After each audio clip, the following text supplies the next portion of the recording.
Magandang hapon sa ating lahat, mga kapatid. Hello. Hi. Kamusta po kayo? Kamusta yung iba? Parang kukunti tayo ngayong hapon ito. So, gaya ng sabi nila ni idol ko, ni Robin Padilla, it's nice to be back. Sa isang banda, it's nice. Sa isang banda, nakakalungkot. Masaya, nakabalik ako na makasama kayo. Safe kaming nakauwi na family ko. And masaya dahil makakapiling muli namin kayo. May konting kalungkutan dahil nasan yung iba? Bakasyon. Ay, nakabakasyon pa yung iba. Bakasyon sa bahay. Hindi ko alam kung anong klaseng bakasyon, pero sana kung anong bakasyon yun, panandali ang bakasyon lang po, mga kapatid. Dahil hindi natin alam kung kailan po babalik ang ating Panginoong si Jesucristo. So sa hapong ito ang ating pag-aaralan, the Christian and the airplane. Ang Kristiyano at ang eroplano. In Isaiah chapter 40 verse 31, sabi niya, "But those who wait on the Lord shall renew their strength. They shall mount up with wings like eagles." Ano pong characteristics ng isang eagle? Ang characteristic ng isang eagle, meron siyang kakayanan na lumipad sa mataas, meron siyang kakayanan na gawin lamang yung kanyang gusto, meron siyang kakayanan na sabi na natin lumapit sa sangkalangitan. Pero dito hindi yun ang ating pagtutuunan ng pansin. Sa hapong ito, ang pagtutuunan natin ng pansin ay yung pagkakaparehas ng mga Kristiyano at ng eroplano. Actually, pagkakaparehas ng iglesia sa eroplano. Yun yung gusto kong pagtuunan natin ng pansin sa hapong ito. Christian, sabi ko, dapat nga ito may S2 eh. The Christians and the airplane. Ibig sabihin, ang bumubuo sa iglesia ay mga Kristiyano. So ano nga bang pagkakaparehas ng iglesia sa aeroplano? Isa-isahin po natin. Una, sabi niya, bago tayo makapasok sa aeroplano, kailangan natin ng ano? Kailangan natin ng ticket, di ba? In John chapter 14, verse 6, sabi niya, Jesus answered, "I am the way, and the truth, and the life. No one comes to the Father except through me." Lagay natin sa isip yan. Sabi ni Jesus, walang makakapunta sa aking Ama maliban sa akin. Makikita natin mamaya kung bakit ka nang binasa natin yung versikulo. Sabi nga natin, hindi ka pwede pumasok sa aeroplano kung wala kang ticket. Tama, mali? Diba? Paano tayo magkakaroon ng ticket? Nahalata si Brother Jerome, galing lang sa flight, no? Paano tayo makakakuha ng ticket? Hinihingi? Hindi, no? Pinupulot lang? Hindi. Kailangan natin bayaran. Kailangan natin bayaran yung ticket para sa ganon, makasakay tayo sa loob ng aeroplano. Depende pa yan kung gaano kalayo yung pupuntahan mo. Diba? Dito, from Tuguegarao to Manila, to Pasay, siguro kung hindi 1 month or 2 months before, kapag re-reserve mo ng ticket, ang regular ticket sumaabot ng 4,000 to 6,000 pesos. Pero siguro kung dito, or from Pasay to Chicago, ang one-way ticket, kung hindi ako nagkakamali, maabot ng mga 40 to 50,000. So, mas malayo, mas mahal. Pero ang punta natin, sinasabi natin, kung wala kang ticket, hindi ka makakasakay sa aeroplano. At para magkaroon ka ng ticket, kailangan mong magbayad ng mahal. Hindi ganun kadali na magkaroon ng ticket. Na sa katotohanan, hindi lahat ng tao sa ibabaw ng mundo nakakaranas sumakay ng eroplano. Tama, mali? Diba ba? Bakit? Dahil hindi naman kasi lahat may kakayanan na magbayad ng ticket.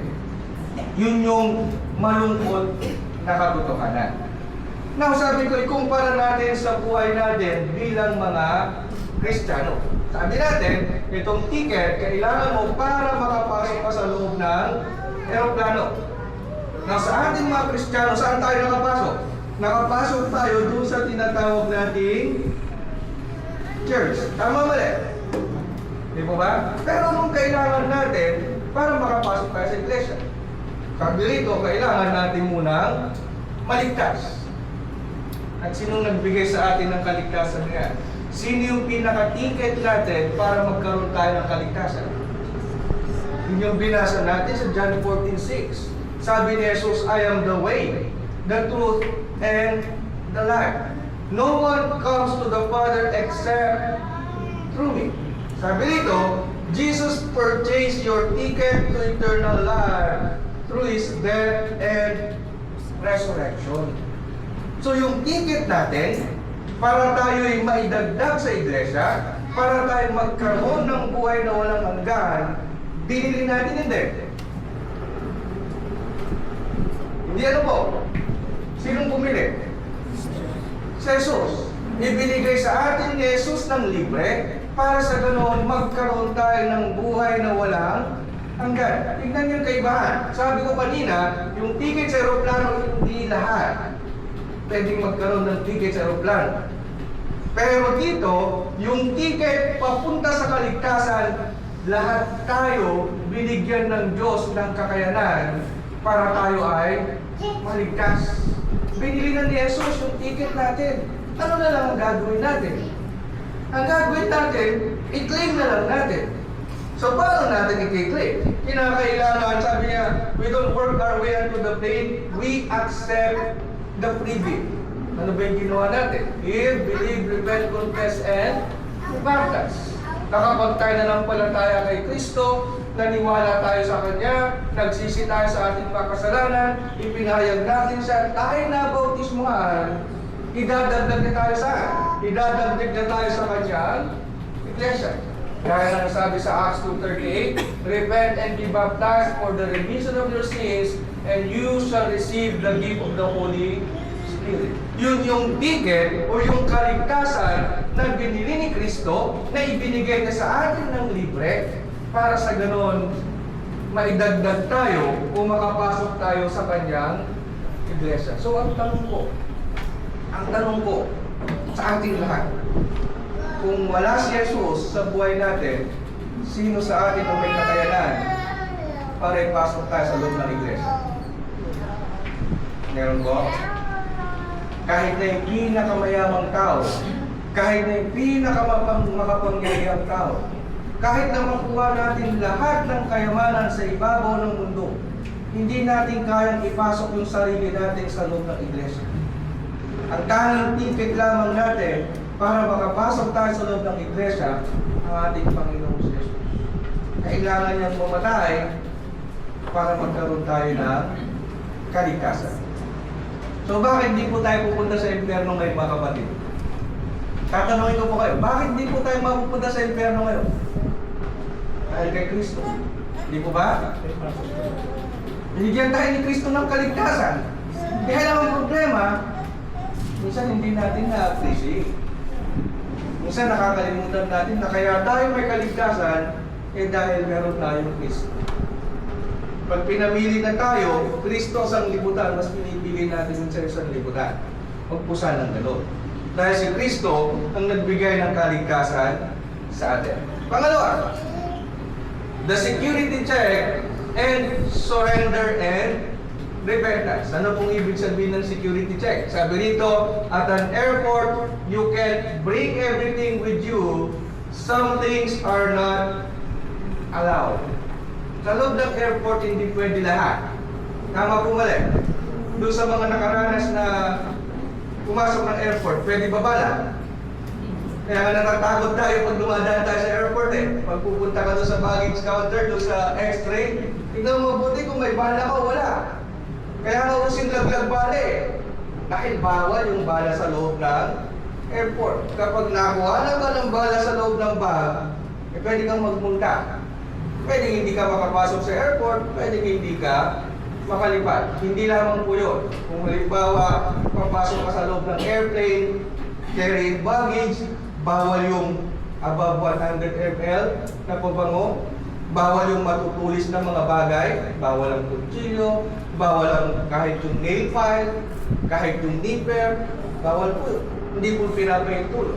Doon naman sa tinatawag natin, carrying baggage, yung mga nilalagay sa loob ng eroplano, doon sa container, bawal naman yung tinatawag natin mga spray na nakakapag-create ng apoy. Bawal doon yung battery pack or power bank, bawal doon. Kinakailangan dala-dala natin sa loob ng eroplano. Pinagbabawal din nila na magdala sa loob ng eroplano ng karne. Yung mga karne hindi pa luto. Diba, inisip nga namin, magdadansa na kami ng kambing doon eh. Baka namimiss ni Brother June. Pero bawal. Bakit? Dahil inaalagaan ng Amerika yung kanilang tinatawag nating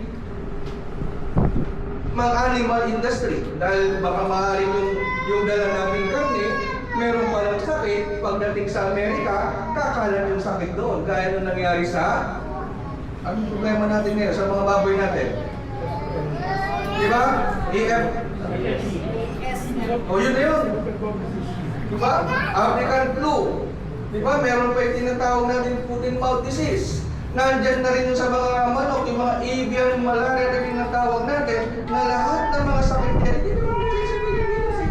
Galing sa ibang bansa. So hindi lahat pwedeng pumasok sa loob ng airport. Para makapasok ka sa airport, i-check nila, dadaan yung bagahe mo dun sa tinatawag nating conveyor na meron silang x-ray machine na napakalaki. Dida pagdaan doon, titignan ko ano yung mga nasa loob ng bag mo. Pag bawal, papaalis sa'yo, ipapaiwan sa'yo. Hindi mo pwedeng dalhin sa loob ng aeroplano. Kung gusto mo talaga makasakay, pag may dalang bawal, ang gagawin mo, tatapon mo, iiwanan mo para makasakay ka sa aeroplano. Eh, ganun din sa atin. Sa atin ng mga Kristiyano, sabi niya, likewise, God asked us to let go of sin, pride, unforgiveness, and baggage. Repentance is our spiritual security check. It clears us for take-off. Ang ibig sabihin, sabi natin, gusto ni Kristo, gumawa si Kristo ng paraan para may pasok tayo sa loob ng iglesia. Tama mali? Di mo ba? Pero, para makapasok tayo sa loob ng iglesia, ano yung isang requirement? Di ba? Hear, believe, repent. Repentance. Ibig sabihin, pagsisihan natin yung ating mga kasalanan. Yun yung spiritual security check natin. Kailangan natin tignan kung meron pa ba tayong kasalanang ginagawa. Dahil kung may kasalanan tayong ginagawa, kailangan natin ihingi ng tawad sa Diyos bago tayo mabautismuhan. Dahil kapag katapos natin hiningi ng kapatawaran at tayo nabautismuhan, huhugasan ng Diyos yung ating mga kasalanan. So ang tanong, kung hindi natin tatanggalin yung kasalanan natin, makakapasok tayo sa loob ng iglesia? Hindi. Kaya nang hindi tayo makakapasok sa loob ng eroplano, kung dala natin yung mga bawal na gamit, hindi tayo makakapasok sa loob ng iglesia kung tayo patuloy na nagkakasala at hindi tayo nagsisisi. Kaya nga sabi ni David dito, search me, God, and know my heart. Lead me in the way everlasting. Kaliksikin mo ko, Panginoon, at kilalanin mo yung aking puso.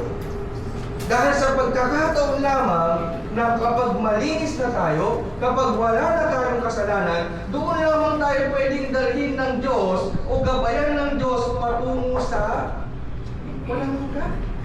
Dahil kung patuloy tayong gumagawa ng kasalanan, patuloy tayong gumagawa ng mali, wala po tayo sa loob ng iglesia. Nasa labas tayo ng iglesia. Yun po yung katotohanan, mga kapatid.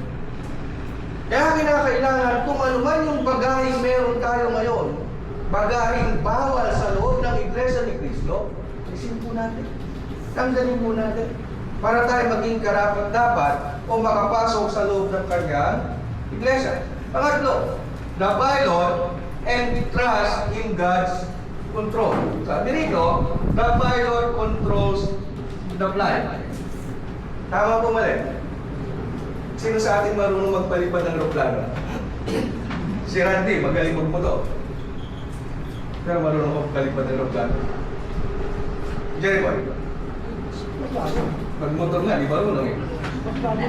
Pero kung magbisikleta, marunong ka? Alalin pa? Marunong. Marunong daw. Magmotor, di ba marunong? Paano pa kaya aeroplano? Di ba?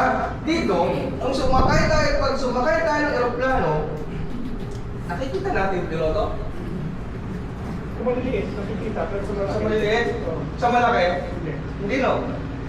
Wala sa atin may kakayanan na magpalipad ng aeroplano na mag-isa. Hindi gaya ng sa motor, o kaya sa jeep, o kaya sa kuliglig. Basta naturuan ka, pwede ka umawak ng manibela, marunong ka, pwede mo paliparin. Yung pagpapalipad ng aeroplano, pinag-aaralan ng matagal na panahon. Actually, mga piloto, marami silang mga flying hours na ginawa bago sila payagan na magpalipad ng aeroplano. Ang punto roon, hindi natin nakikita yung piloto, hindi rin natin kilala yung piloto, pero bakit pa rin tayo sumasakay sa aeroplano? Meron akong ugali bilang driver. Alam mo mga kasama ko ito eh. Kahit na pagod ako, minsan mas gusto ko ako nagmamaneho. Bakit? Mas gusto kasi hawak ko yung kontrolado ko yung buhay ko. Pag ako may hawak ng manibela, kontrolado ko yung buhay ko, alam ko, kaya kong iligtas yung aking sarili. Hindi naman sa wala akong tiwala sa mga ibang driver. Mas may tiwala ako sa sarili ko. Di ba? Pero dito, sa pilotong to, hindi ko kakilala yung piloto. Hindi ko rin nakita kung anong itsura ng piloto. Baka naman yung piloto is kamukha ni Romy Diaz o ni Paquito Diaz. Mukhang kontrabida, parang nakakatakot, no? Na sumakay. Pero bakit sumakay pa rin ng aeroplano? Di ba? Kapag sumakay tayo ng aeroplano, gusto natin pumunta sa ibang lugar, ang tanging nalagay lang natin sa isip natin, magtiwala tayo doon sa ating piloto. Sabi nga, turbulence may come, but the pilot knows what he is doing. Alam ng piloto kung ano yung ginagawa niya, kung paano niyang paliliparin yung aeroplano, kaya kinakailangan tayo magbigay ng pagtitiwala sa kanya. Madali mahirap. Sabi ko nga sa akin, mahirap. Pero nagawa ko. Now, eto naman, sa kabilang banda naman. Nagagawa natin magtiwala sa piloto, parehas nating tao, nagkakamali, hindi perpekto, pero nakakalungkot minsan, hindi natin magawang magtiwala sa ating Diyos. Sabi sa Proverbs chapter 3 verse 5 to 6, trust in the Lord with all your heart and lean not on your own understanding. Gaano ka kumpleto yung pagtitiwala natin sa Diyos. Gaano natin kayang ibigay yung buong pagtitiwala natin sa Diyos. So, titiwala ba tayo ng buong buo sa Diyos? O baka naman mamaya, pag meron tayong naramdamang hindi maganda, pag parang pakiramdam natin hindi maganda yung buhay natin, maraming magsubok, sinisisi na natin ang Diyos. Sinasabi natin, Kristiyano naman ako eh. Pero bakit ganon? Bakit ganito yung buhay ko? Bakit puro hirap na lang? Minsan mas nagtitiwala tayo sa ating mga sarili. Bakit? Kasi minsan mas pinipili natin yung gusto nating gawin. Hindi natin pinipili yung pinag-uutos ng Diyos sa atin. Tandaan po natin, ang Diyos ang piloto ng ating buhay. Itinuturo niya sa atin kung ano yung mga bagay na dapat natin gawin para hindi tayo mapunta sa impyerno at para tayo mapunta sa langit. Ang sabi niya, di ba? I am the way, the truth, and the life. No one comes to the Father but by me. Dahil sa yung ating piloto. Pangapat, the flight and the Christian po. Pag sinasing the flight, eto na yung pagkakataon, nakapasa pa na sa loob ng eroplano. Nakalagpas ka na sa security check, pinasakay ka na sa loob ng eroplano, eto na yung pagkakataon na lumipad na yung eroplano. Nasa area na yung eroplano. Now, kung nasa area na yung eroplano, okay na? Sabi ko ron, pag nasa taas na siguro dahil kung titingin ka naman sa ulap, sa kalangitan, airflow, wala no. Pero pag nandun ka pala sa taas, may airflow din pala kayo. Meron yung tinatawag na turbulence, na kung saan bigla na lang uugal ang aeroplanong meron. Lalo na pag nadadaan sa doon sa mga kumpul ng ulap, diba, yung sa pag-aaral yung kumpul ng ulap, from condensation, nabubuo yung mga yon na nasa taas, na mga tubig yon na pag nabasag, yun yung magiging ulan. Pag dumadaan yung aeroplano roon, dahil yung iba, nababasag, matigas, gumagano ng aeroplano, nagkakaroon ng turbulence. Umuuga, parang ramp road. Meron ba yung pagkakataon na magkakaroon ng sudden drop na biglang gagano ng aeroplano? Ikaw rin na nakaupo.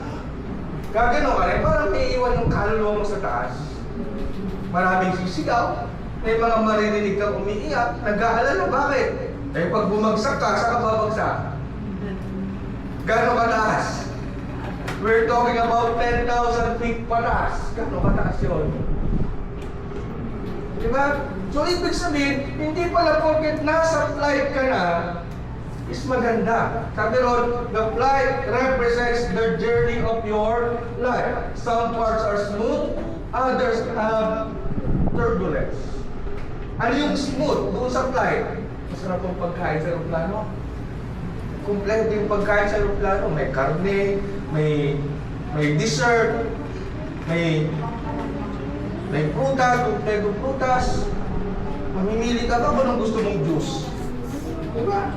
Ang maganda pa rin, iserserve na sa'yo. Hindi ka magluluto, hindi ka magtupugas. Ilang beses ka makakainin sa aeroplano. Meron kang tumor, may aircon ka, meron kang ulan, meron ka pang nilalagay sa tenga na isasaksak mo doon sa upuan sa harapan mo para makapanood ka ng maliit na sine. Sa buong flight mo, ganun ka komportable. Kaya lang sabi nito, meron nga yung tinatawag nating turbulence na kung saan parang nagdulo ko yung aeroplano. Na mga kapatid, ganun din yung buhay natin bilang mga Kristiyano. Dahil mga Kristiyano, sino sa atin ang mga Kristiyano din nakaranas ng problema? Bakit taas po yung kamay? Yung mga preachers natin, Brad, nakaranas ka rin ng problema? Brad? Super. Super ka. Ito talaga si Mr. Super. Lahat tayo nakakaranas ng problema kahit si Brother Jerome. Kahit sino pa yan, kahit yung presidente pa ng Amerika, presidente natin, lahat tayo nakakaranas ng problema. Ano nga ang kaibahan? Kung paano lang natin pangahawakan yung ating buhay. Kasi dito, tingnan natin, nasa loob ka ng aeroplano, nasa flight ka, di ba? Doon sa loob ng aeroplano, maganda man yung flight o may turbulence, hindi mo pwedeng sabihin sa piloto, Mama, para, bababa na ako, pwede? Nakita na kayo ng aeroplanong tumigil sa ere? You know, natitiwala ka sa piloto, pagtitiwala ka doon sa flight, na kahit gaano man ang mangyari, ups and down man yung flight, ang nasa isip mo, makakarating ka sa destinasyon. Ganon din tayong Kristiyano. Ang buhay natin, ups and downs. May mga pagkakataon na paldo-paldo tayo sa palay at saka sa mais. Tama ba eh? Di ba? Minsan, kapag paldo talaga, maganda yung klima, yung 1 hectare sa palay, nakaka 150 tayo, 200 na kabats. Tapos sasabay pa, minsan, ang presyohan, 20, ang palay. Sana all. Naranasan niyo na yun, di ba? Naranasan na yun. Pati yung sa mais, nakakaranas tayo ng mais na umaari tayo, 30 ka, 300 kabats, mga ganun. Masaya hindi? Masaya, pero hindi laging gano'n. May pagkakataon naman na maganda na yung palay natin, akala natin maganda, biglang uulan, dire-diretso na mangyayari sa palay natin. At siyempre, pray natin.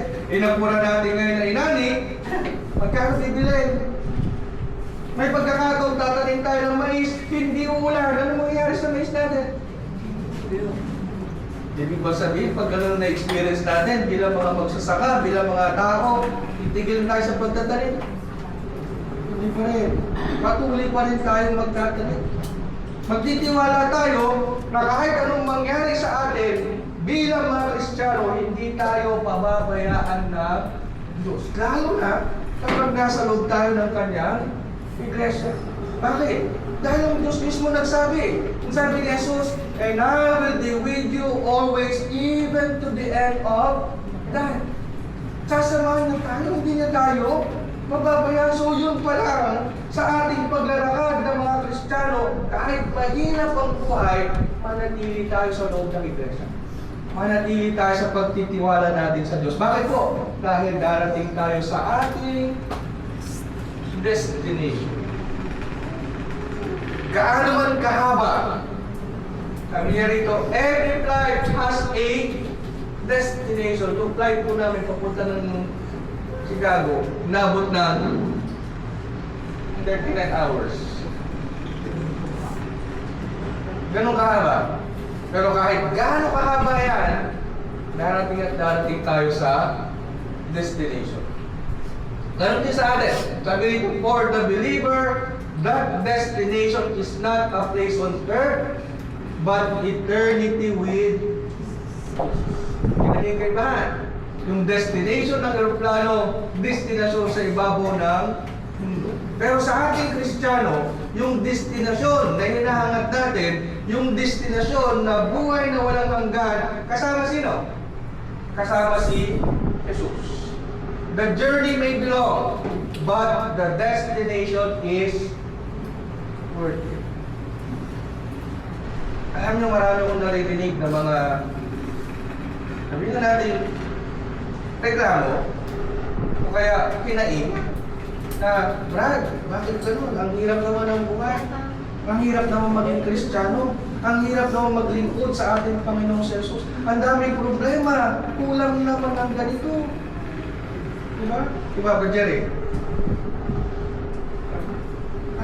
Ang dami natin hinaing minsan, mga kapatid. Pero hindi ko rin naman masisisi ang bawat isa.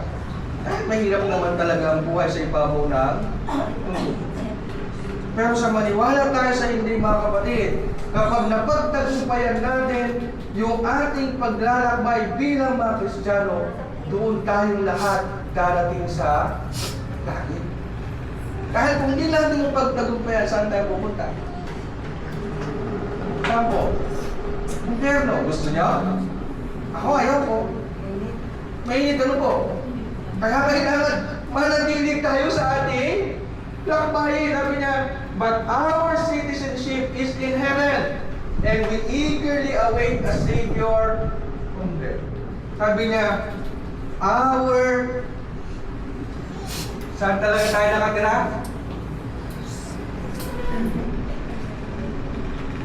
Hindi po tayo nakatira talaga dito sa ibabaw ng mundo, mga kapatid.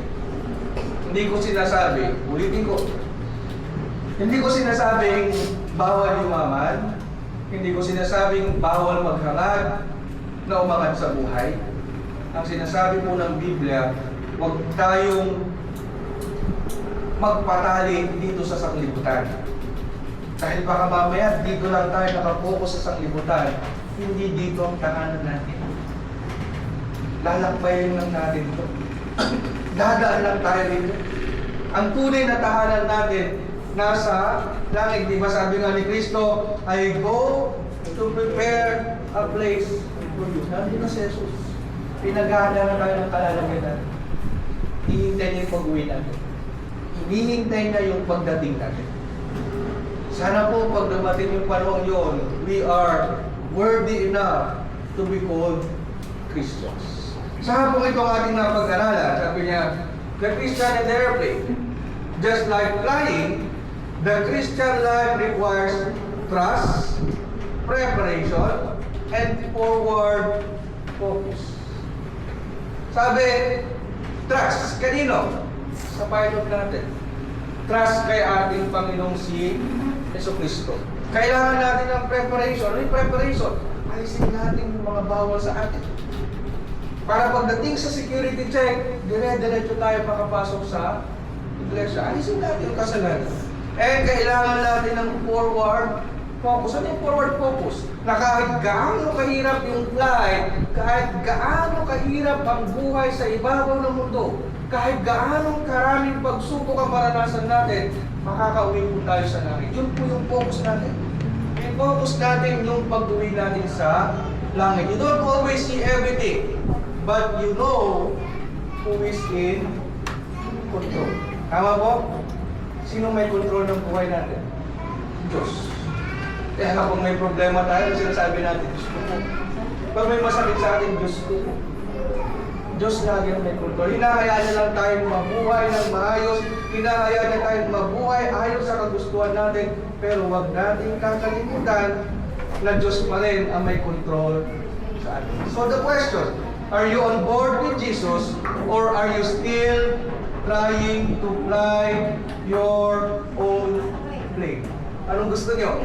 So baka sa eroplanong si Kristo ang piloto o magpalipad ng sarili ng eroplano? Anong gusto niyo? Doon na kay Kristo. Kasi kay Kristo may insurance. Siguradong makakauwi ako sa langit.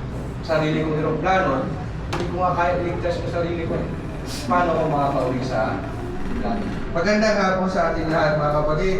Maraming salamat po sa pakikinig. And dumiretso po tayo sa ating tubig.